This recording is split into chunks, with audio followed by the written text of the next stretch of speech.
Nuys, California, we present the Bob Hope Show with our special guest, Robert Montgomery. And now, here is Bob Hope.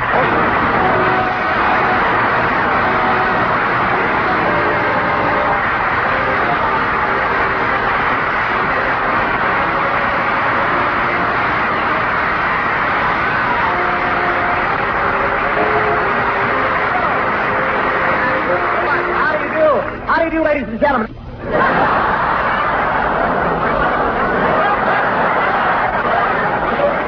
Well, tonight we're here at Van Nuys, California, doing a benefit for the War Memorial Park. Van Nuys, that's a small group of houses surrounded by Andy Devine.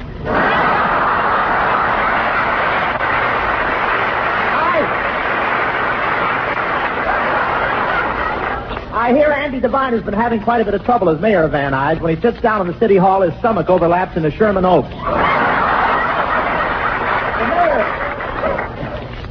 The mayor sent me a personal invitation to come here. He said it would be great advertising and help business.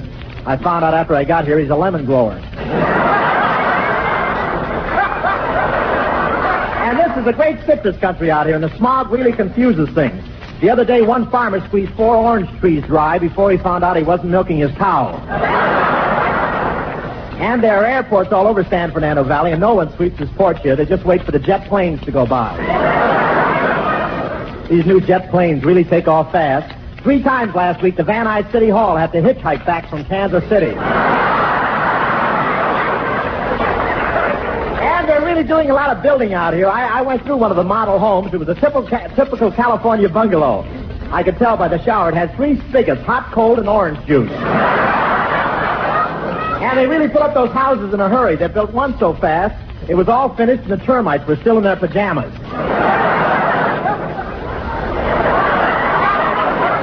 And I saw one place they put up so fast even Kilroy hadn't been there. And then I found out why. Richard wouldn't let him in.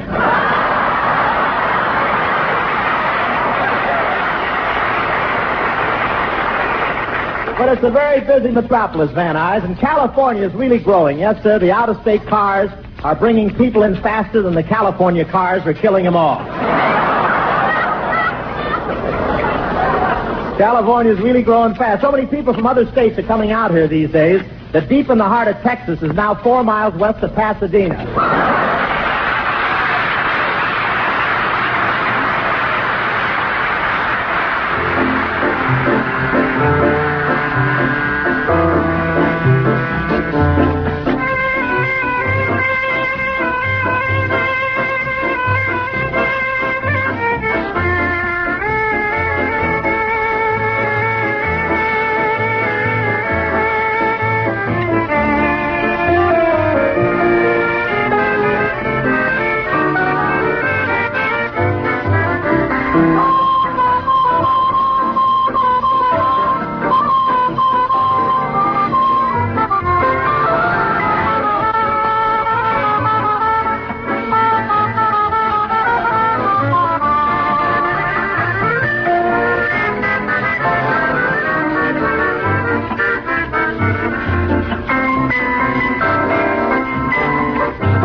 gentlemen, I'd like you to meet our guest vocalist, one of England's outstanding musical picture stars and a great favorite of the American servicemen over there during the war.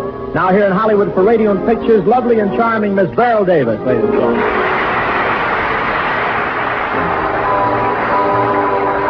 Is it a sin? Is it a crime? Loving you, dear, like I do.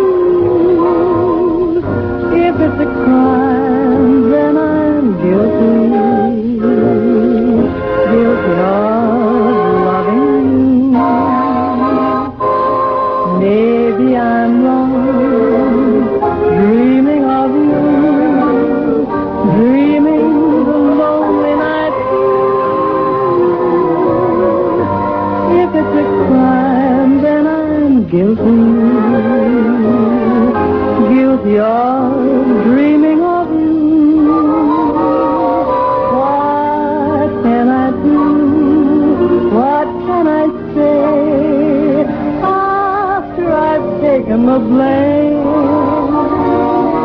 You say you're through, you'll go your way, but I'll always feel just the same. Maybe I'm right, maybe I'm wrong, loving you, dear, like I do. If it's a crime, then I'm guilty. Guilty of loving you. Maybe I'm right, maybe I'm wrong, loving you, dear, like I do. If it's a crime, then I'm guilty. Guilty of loving you.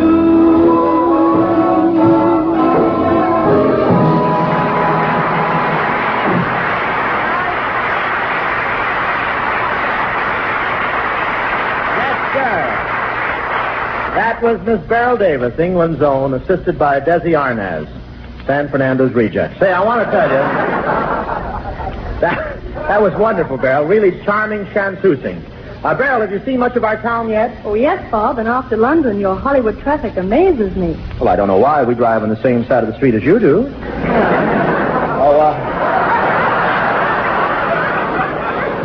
How do our Hollywood drivers compare with those over in England? Oh, English drivers are much more sporting, Bob. More sporting? How do you figure? Well, before they hit a pedestrian, they always shout, tally-ho! Yeah, and over here all they yell is, lay down, Joe. You're scratching my fender. I want to visit Mexico while I'm here, Bob. Mexico? Uh-huh. How do you get to Mexico from here? Well, you can take a train. That's the Atchison, Topeka, and Santa Fe line. Well, how about flying? Oh, sure. That's the Artie Lithian van line. But you don't have to go to Mexico for natural beauties, Beryl. Right here we have... Well, Miss Vera Bay!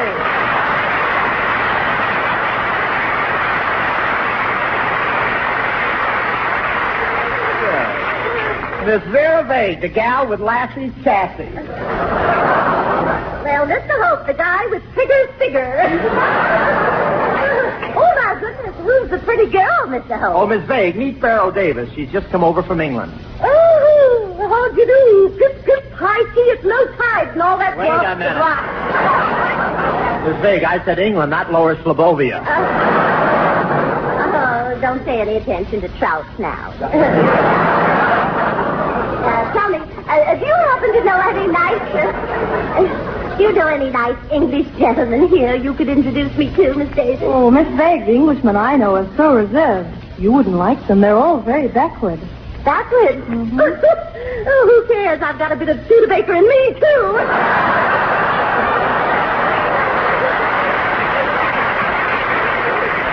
You know, most Englishmen don't interest me at all. Well, what's wrong with the Englishmen, Miss Vague? Well, goodness, you can never tell whether they're winking at you or just trying to get a tighter grip on their monocle. Well, just what type of man do you go for, Miss Vague? Are there different types? Why, certainly, Miss Vague, the kind you can't catch and the older type. Don't be silly. I wouldn't think of chasing your goose, Mr. Howe. a minute. Miss Meg, you live out here in the San Fernando Valley, don't you? Oh, yes, and I think branch life is wonderful. I really love to plant things. It keeps me young. It keeps you young. What do you plant, your birth certificate?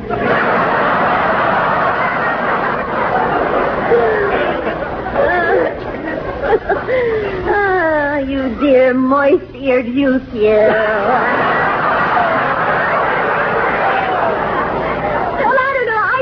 Let myself get mad at you here right in front of all my neighbors. Oh, well, just where do you live, Miss Meg? In Woodland Hill. Oh, out there near Russ Neely, huh? Yes, oh, that's good old right. Russ. In fact, not so long ago, I ran for mayor out there. Oh, did you catch him? You shouldn't tease me about anything so serious, Mr. Hope. I won the election, and it's really an important job being mayor. Mayorette. F. Mr. Hope, are you talking baby talk, or is the hot air in your head leaking out again?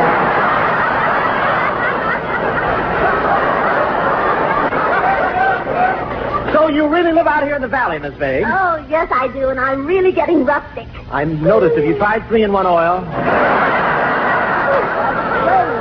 Oh, if I could only get a nutcracker around that walnut head of yours. I'd give Dick Tracy a new character to chase.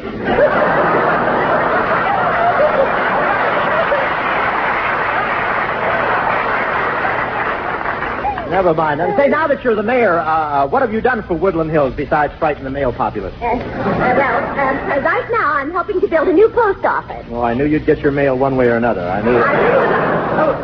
Excuse me. I stepped on it, didn't I? It was a little messy, that is. I really, thank you very much. I really would like to have you see the construction work of the post office, Mr. Hope. Come on, I'll take you down. All right. Dad, I wish I had a hammer. I'm getting a headache. Professor Colonna, there he is.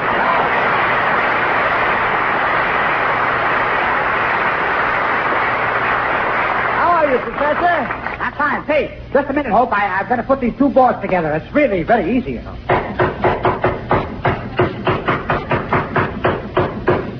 Well, Professor, why do you have to pound so much? No nails. Professor, why don't you describe the layout of this post office for Mr. Hope? Very well. There's the first floor, then the second floor, then the garage, and then the third floor. Wait. The garage between the second and third floor? That's ridiculous. Haven't been driving out here long, have you? Now, if you'll excuse me, I'd better rip off the scaffolding. Professor, why are you ripping it off with your fingers? Why don't you have a crowbar? Beg pardon? Why don't you have a crowbar? Oh, we don't need one. The crows around here never touch the stuff.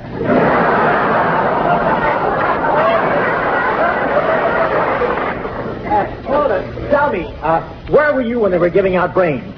Well, don't you remember playing Jim Rummy with you? Wonderful, Professor. You have the sidewalks all poured. Yes, Miss Meg, and as long as you're the mayor, don't you think you should put your footprints in the cement? Oh, yeah, wonderful. You sure the cement's all right, though? Oh, absolutely. Nothing but pure cement and sand. Pure cement and sand. All right. I'll step on it. Here I go.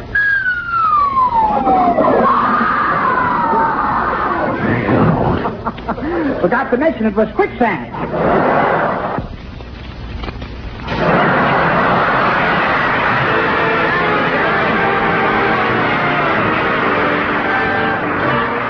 Here was one of the finest voices in radio, the Capitol record man, Mr. Clark Dennis. I'll close my eyes to everyone but you, and when I do, I'll see you standing there. I'll lock my heart to any other caress.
Art.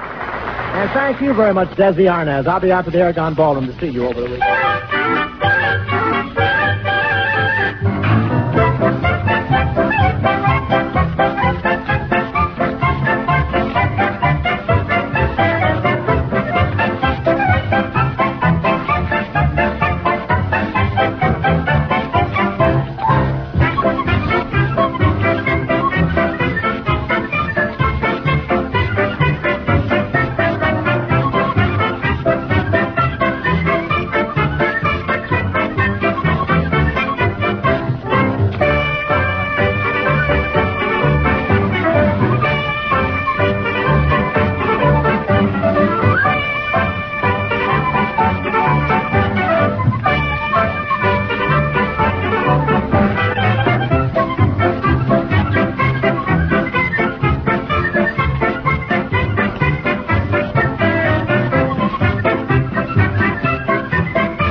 Ladies and gentlemen, every once in a while, someone in the motion picture business has the courage to introduce a new technique. And tonight we welcome back one of our favorite guests, a wonderful actor who in his latest picture also took over the director's reins and inaugurated the camera technique you'll still be talking about this time next year. Here he is, naval veteran, star, and director of MGM's Lady in the Lake, Mr. Robert Montgomery, ladies.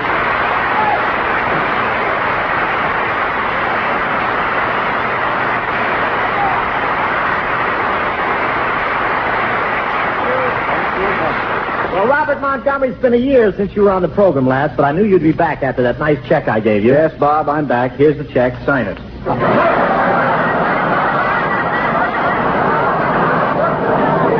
You got a pen that writes under rubber. Say, we ought to do something. Bob, we ought to do something about these names. If I keep calling you Bob, your fans might get confused and think you're me. Oh, that's okay. I like to live dangerously. You talk like that and you'll get your wish. Are you kidding? No, I'm not kidding. Just feel that bicep, brother. There, feel that knot. Yeah, what an interesting way to take up slack.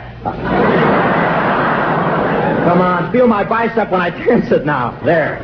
Hard, isn't it? Yeah, it sure is. But why is it under your arm? How do you like that? My man put it on wrong this morning. But Robert M., tell us about your new picture, Lady in the Lake. What's the new technique you use? I have great hopes for this idea, Bob. Everything is shown through the eyes of the hero and the audience. We use the camera as the hero in most of the picture. Yeah, and I hear when you kiss your leading lady, Audrey Totter, her lips come towards the camera, and it seems as if she's kissing the audience. That's right. It looks so real. When we previewed the picture, the ushers caught a guy climbing up on the screen and trying to kiss her back. I was not. My bubblegum slipped, and I was just going after it. But, Robert, let's say we play a couple of private detectives and do our own little one-reeler on the Lady in the Lake. Fine. Where'll we find a lake? You native son, you. Set the scene, man. Okay, Bob. The Lady in the Lake, or the case of the waterlogged girdle. As our story opens, we find a car speeding along a lonely road. In the car are two black derby hats. And under those derby hats sit the two most dreaded private eyes in the business. Private Detectives Transom Hope and Keyhole Montgomery. They speak. Hey, Deadeye. What is it, Red Eye? Where's the antifreeze? Where's the antifreeze? Here it is. Shall I stop the car? No, I can drink it okay.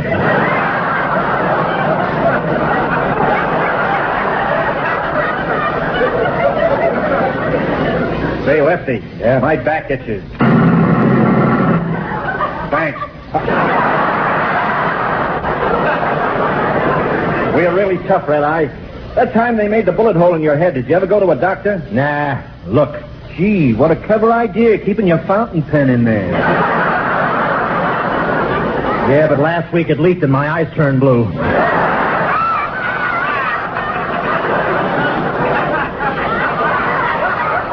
Turn on the radio, Deadeye. Let's see what's doing on the police call. Okay.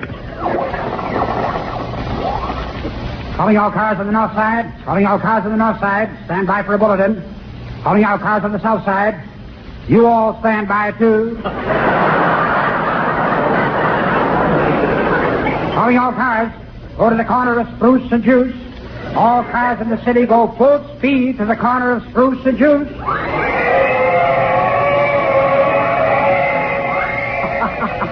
Gonna be a big accident, isn't there?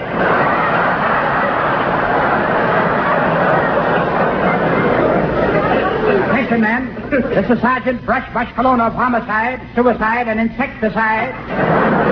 Attention. Be on the lookout for one Herman Pilz. If seen, shoot to kill. He wrote, "Open the door, Richard." Attention, car 47. Go to corner of Main and Sprain. Put a ticket on Green Buick, license 806221. Its lights are on, the engine is running, the horn is blowing, and it's parked on the traffic cop's foot. Here's something that may interest you. Calling all cars. Go to Griffith Park at once. As if you weren't there already. Go to Griffith Park and hurry. There's a lady in the lake. Let's go, Red Eye. Okay, Deadeye. Boy, this hot rod really moves. How fast are we going now? I can't tell. The needle is pointing to my beneficiary.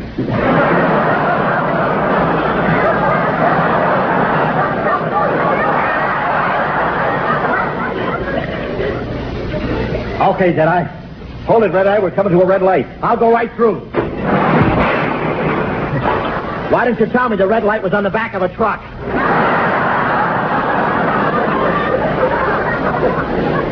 Here we are, Red Eye. Here's Griffith Park.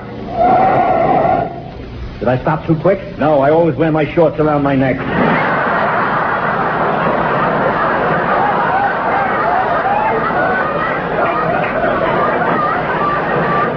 Are you sure we're in Griffith Park? What's that? Are you sure we're in Griffith Park? I don't know. I'll ask that couple sitting over there in the dark in a parked car. Hey!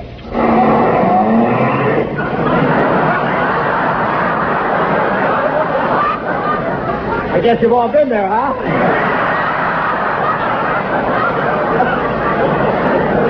You look familiar. Go ahead. It's all right. You know, so far this is nothing like the picture I made for MGM.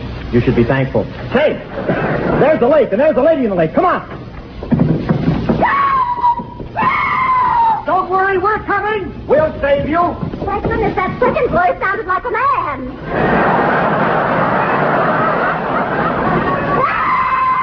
Oh, it's Miss Vague. Come on, Deadeye. We got to get Miss Vague out of the lake. It's too late. Look, there's an octopus out there, and it's grabbing Miss Bay. An octopus?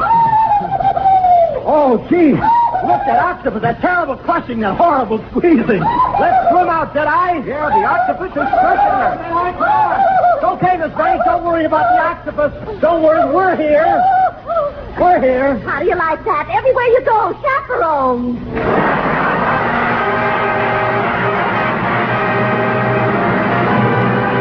Thank you very much, Robert Montgomery. We're going to rush over and see that picture, Lady in the Lake. And thanks to Beryl Davis. It was a pleasure meeting you. Hope you enjoy yourself here. And I also want to thank Clark Dennis, quite a singer. It's really been a pleasure to do this War Memorial Show out here in Van Nuys, folks. And I hope you get a lot of the necessary to commemorate the fine service guys from this area. Yes, sir, it's nice to be broadcasting from this auditorium after putting on our program in Ken Murray's El Capitan Theater. You know, Murray has been running that stale stage show there so long, one of the seats in the balcony has a sign on it saying, George Washington slept here. And another thing, I want to tell you, if there's ever a thing that Well, Ken Murray! Oh, no! Oh, shut the door! Oh, Ken Murray! Oh, no! Come on. Come on, Sickle Snout. I'm here for the best. What rent money? I class up that barn of yours with all those prestige audiences I bring in there. Some prestige audience, 50 relatives, and a scout from Alcoholics Anonymous. You ought to pay me for using that shooting gallery. Listen, never mind the alibis, Hope. Your radio show cost me a lot of dough. How do you mean? After each broadcast, I have to fumigate the theater. Will you take that smudge pot out of my face, please? You don't have to worry about fumigating. That cigar you're smoking will kill anything. I don't know. You're still here. Now listen, Murray, you can't push me around. No, that's a job for a bulldozer. Do you really want your money, or did you just come out here to ham it up? Oh, look who's talking about ham. Look who's talking about him. Every time you pass a delicatessen store, the mustard jar tips its lid. Yeah, well, look, there's only one thing that keeps me from telling you exactly what I think of you. What's that? This is the United States Armed Forces Radio Service. The voice of information.